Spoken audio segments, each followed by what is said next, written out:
Hello my dear friend, welcome back to on channel. तो आज की हमारी वीडियो का टॉपिक है स्टॉक एक्सचेंज इन इंडिया। बहुत ही इंपॉर्टेंट टॉपिक है MC4 में। तो देखते हैं क्या है। First organise stock exchange in India वो started in Mumbai in 1875 which is known as Bombay stock exchange.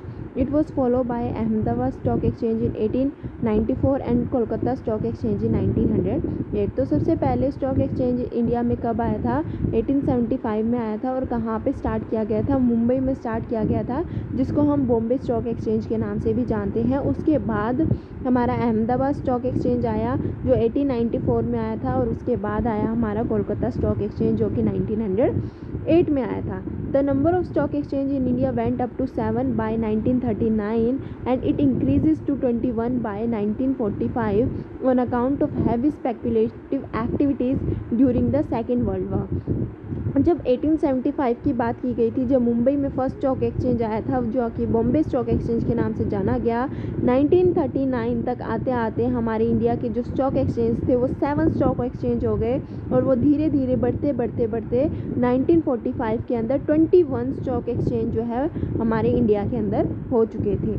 ठीक है, 1945 तक 21 स्टॉक एक्सचेंज हो चुके थे, और इसके अंदर इन स्टॉक एक्सचेंज मार्केट के अंदर अब स्पेकुलेशन का बहुत ज़्यादा काम होने लग गया था. स्पेकुलेटिव एक्टिविटी बहुत ज़्यादा हद तक हो गई थी सेकेंड वर्ल्ड वार तक. ठीक है, अब स्पेकुलेटिव एक्टिविटी क्या है? सट्टा बाजारी, जहाँ पे लोग प्रॉफिट के लिए जो है वो बहुत ज़्यादा काम कर रहे थे. वो चाह रहे थे कि कम से कम प्राइस में खरीदे और ज़्यादा से ज़्यादा प्राइस में शेयर्स को मार्केट में सेल कर दे. ठीक है, उसके बाद आता है a number of unorganised stock exchange also function in the country without any formal setup and were known as kerb market. अब जो भी हमने ये स्टॉक एक्सचेंज अभी तक हमने पढ़े, ये तो ऑर्गेनाइज स्टॉक एक्सचेंज थे, रूल रेगुलेशंस के साथ काम कर रहे थे, फॉर्मली सेटअप थे.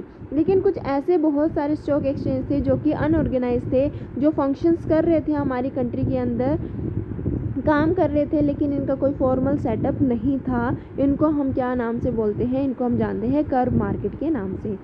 The securities contract regulations act which was passed in 1956 for recognitions and regulations of the stock exchange in India. अब 1956 के अंदर एक एक्ट पास हुआ. इस एक्ट के अंदर क्या था कि जितने भी स्टॉक एक्सचेंज थे इंडिया के अंदर, इन सभी को अपने आप को क्या कराना पड़ेगा?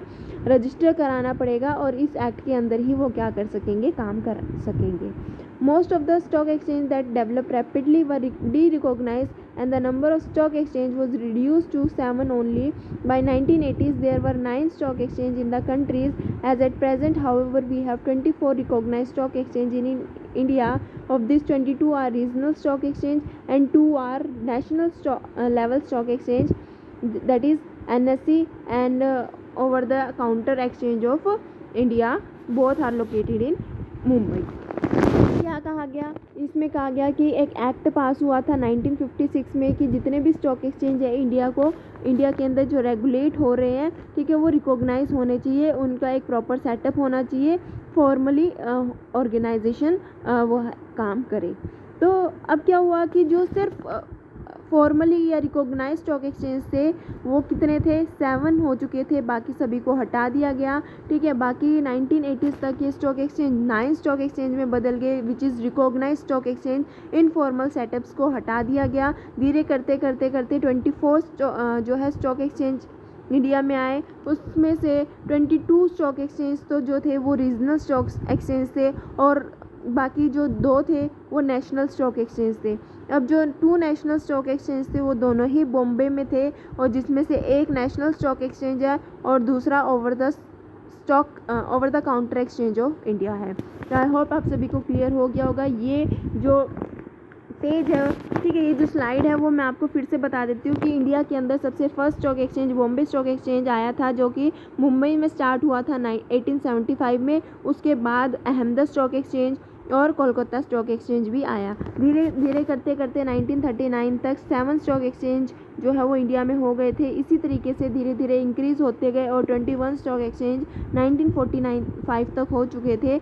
During the second world war बहुत ज़्यादा heavy speculative activity in stock exchange market में होने लग गई।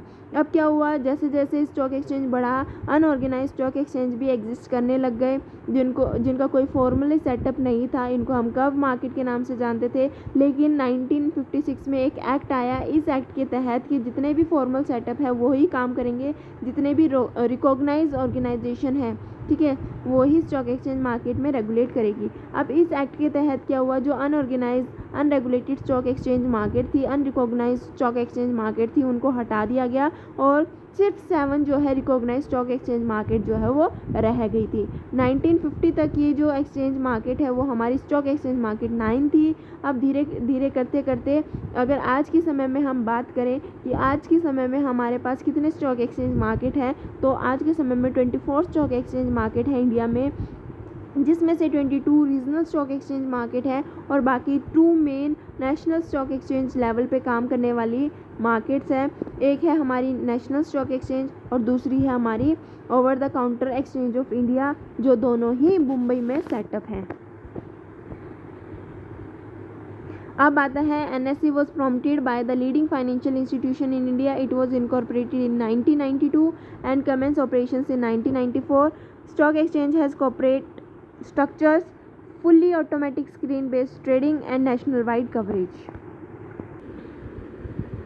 जो हमारा NSE है वो क्या है, एक बहुत ही बड़ा लीडिंग फाइनेंशियल इंस्टीट्यूशन है इंडिया का, जो कि 1992 में इनकॉर्पोरेट किया गया था और जिसका 1994 में ऑपरेशन करना जिसने स्टार्ट कर दिया था, अपना स्टॉक एक्सचेंज में काम करना जिसने स्टार्ट कर दिया गया था। इसका fully automatic screen based trading system है जो कि नेशनली वर्ल्ड वाइड जो है ये कवर करता है।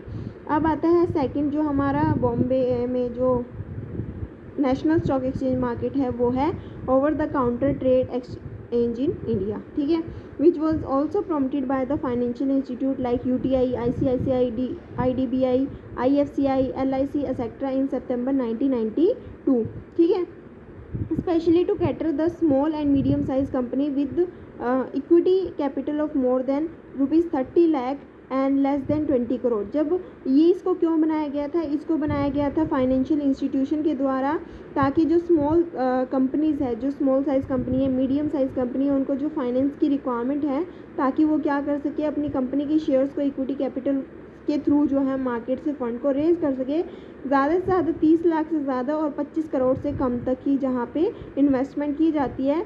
और ये क्या करता है, एंटरप्रेन्योर्स की हेल्प करता है कि वो अपने नए प्रोजेक्ट्स के लिए कॉस्ट इफेक्टिव मैनर में फंड्स को रेज कर सकते हैं।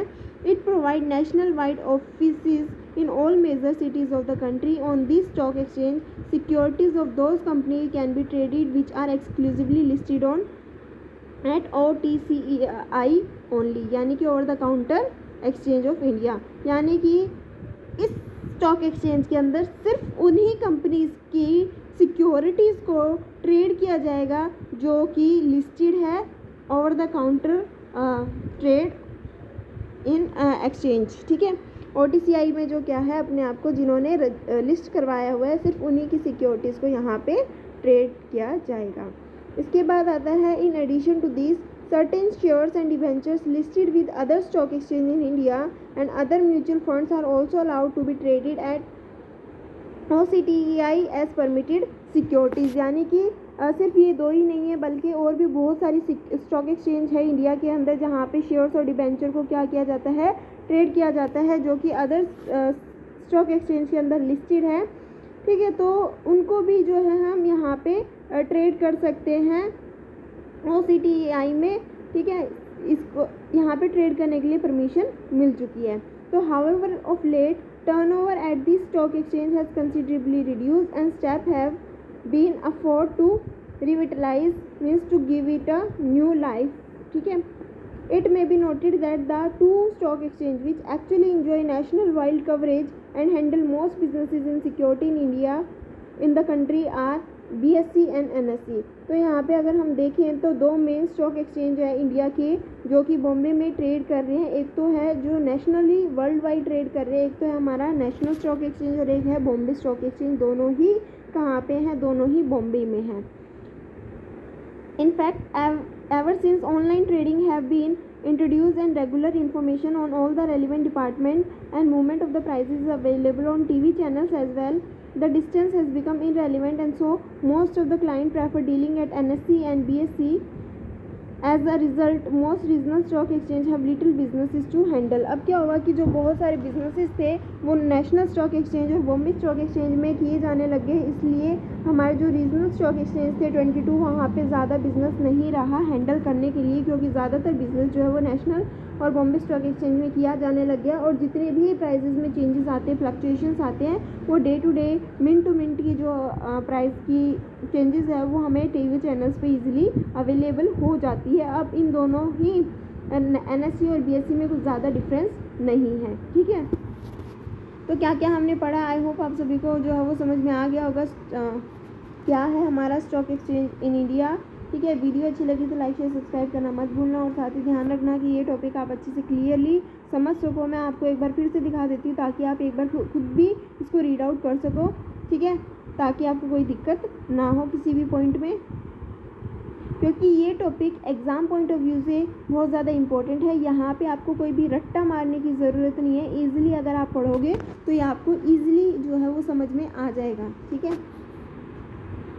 तो ये थी हमारी वीडियो। आई होप आप सभी को क्लियर हो गया होगा। वीडियो अच्छी लगी तो लाइक शेयर सब्सक्राइब करना मत भूलना। Thanks for watching.